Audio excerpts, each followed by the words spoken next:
متحدہ عرب امارات کے صدر شیخ محمد بن زید کی آمد۔ کیا متحدہ عرب امارات کو پاکستان کی اہمیت اور طاقت کا ادراک ہو چکا ہے؟ کیا شیخ محمد بن زید پاکستان اور طالبان کے درمیان ثالث کا کردار ادا کرنا چاہتے ہیں؟ کیا یو اے ای کو احساس ہو گیا ہے کہ مئی کے معرکے میں وہ غلط سمت میں کھڑے تھے؟ آئیے دیکھتے ہیں کہ متحدہ عرب امارات کے صدر شیخ محمد بن زید پاکستان کیوں آ رہے ہیں۔ ناظرین، پاکستان اور متحدہ عرب امارات کا رشتہ جو بظاہر مسکراہٹوں، سرخ قالینوں اور گرم جوش مسافوں سے بنا دکھائی دیتا ہے، مگر اندر ہی اندر شکوک، مفادات، دباؤ اور خاموش پیغامات کی ایک پوری دنیا سموئے ہوئے ہے۔ پاکستان اور متحدہ عرب امارات کا تعلق کبھی محض سفارتی کاغذوں تک محدود نہیں رہا۔ یہ تعلق پسینے، قربانی، خون اور خاموش توقعات سے جڑا ہوا ہے۔ وہ دن یاد کیجئے جب خلیج کی ریت پر فلک بوس عمارتیں نہیں تھیں، جب تیل کی دولت ابھی مکمل طاقت میں نہیں آئی تھی، اور جب پاکستانی محنت کش انجینئر، فوجی اور ماہرین اس ریاست کی بنیادوں میں اینٹ بن کر شامل ہو رہے تھے۔ یو اے ای کی سڑکوں، ایئرپورٹس، بندرگاہوں اور اداروں میں پاکستان کی محنت ایک خاموش دستخط کی طرح موجود ہے، ایسا دستخط جو کبھی سرکاری معاہدوں میں نہیں لکھا گیا، مگر وقت نے اسے سب کر دیا۔ یہ کہانی دراصل یو اے ای اور پاکستان کے تعلق کے نہیں بلکہ اس بدلتے مشرق وسطیٰ کی ہے جہاں طاقت صرف دولت سے نہیں بلکہ فیصلے کی جرأت سے ماپی جاتی ہے۔ اور اس نئی بساط پر پاکستان نے یہ واضح کر دیا ہے کہ وہ مہرہ نہیں، کھلاڑی ہے۔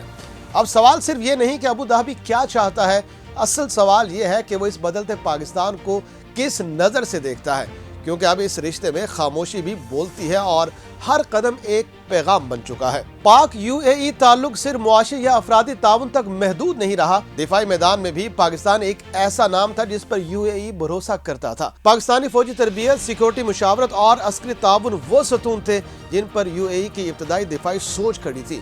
یہی وجہ تھی کہ پاکستان کو ہمیشہ ایک قریبی، قابل اعتماد اور آزمودہ شراکت دار سمجھا گیا۔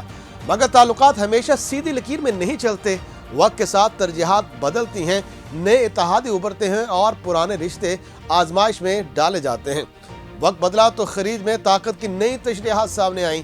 یو اے ای نے خود کو محض ایک علاقائی ریاست کے بجائے ایک فعال، جارحانہ اور بااثر کھلاڑی کے طور پر پیش کرنا شروع کر دیا۔ معاشی طاقت کے ساتھ ساتھ سیاسی اثر و رسوخ بڑھانے کی خواہش نے اسے ایسے فیصلوں کی طرف دھکیلا جنہوں نے پرانے دوستوں کو سوالیہ نشان بنا دیا۔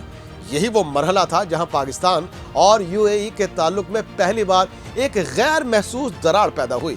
یہ دراڑ کسی ایک واقعے کا نتیجہ نہیں تھی بلکہ ایک طویل عمل کا حاصل تھی، جس میں بھارت کے ساتھ بڑھتے تعلقات، اسرائیل سے قربت اور خطے میں نئی صف بندی بھی شامل تھی۔ پاکستان یہ سب دیکھ رہا تھا کہ کس طرح نئی دہلی خلیج کے دروازوں میں داخل ہو رہی ہے، کس طرح بھارتی سرمایہ، ٹیکنالوجی اور افرادی قوت کو غیر معمولی سہولتیں دی جا رہی ہیں، اور کس طرح سیاسی سطح پر بھارت کو ایک اسٹریٹجک پارٹنر کے طور پر پیش کیا جا رہا ہے۔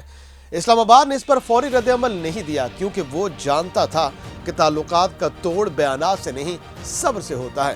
مگر اس صبر کو غلط سمجھا گیا، اور یہ کہ اس کی ترجیحات محدود ہو چکی ہیں۔ یہ تبدیلی کسی اعلان کے ساتھ نہیں آئی اور نہ ہی کسی دھمکی کے ساتھ۔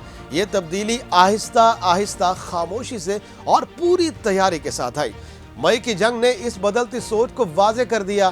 یہ جنگ صرف سرحدوں پر نہیں لڑی گئی، یہ جنگ پیغام رسانی، اتحادیوں اور بیانیے کی سطح پر بھی لڑی گئی۔ یو اے ای کا کھل کر بھارت کے قریب کھڑا ہونا پاکستان کے لیے ایک واضح اشارہ تھا کہ تعلقات اب پرانی بنیادوں پر نہیں چل رہے، مگر اسی جنگ نے یہ بھی ثابت کیا کہ پاکستان اب کسی ایک محور پر انحصار کرنے والا ملک نہیں رہا۔ جنگ کے بعد کا منظرنامہ یو اے ای کے لیے بھی چونکا دینے والا تھا۔ پاکستان نے نہ صرف عسکری توازن برقرار رکھا بلکہ سفارتی سطح پر بھی خود کو ایک خود مختار اور فیصلہ کن ریاست کے طور پر پیش کیا۔ ترکی اور آذربائیجان کے ساتھ بڑھتی ہوئی ہم آہنگی، سعودی عرب کے ساتھ تعلقات میں نئی گرمجوشی اور وسطی ایشیا میں فعال سفارتکاری نے یہ پیغام دیا کہ پاکستان کو نظر انداز کرنا اب آسان نہیں رہا۔ یہی وہ مقام تھا جہاں یو اے ای میں خطرے کی گھنٹی بجی۔ یو اے ای کو یہ احساس ہونے لگا کہ بھارت پر حد سے زیادہ انحصار، اسرائیل کے ساتھ کھلے تعلقات اور خطے میں جارحانہ پالیسی اسے تنہا بھی کر سکتی ہے۔ عرب دنیا میں عوامی رائے تیزی سے بدل رہی تھی۔ فلسطین کا مسئلہ ایک بار پھر مرکز میں آ رہا تھا، اور ایسے میں پاکستان جیسی بڑی مسلم ریاست کو ناراض رکھنا ایک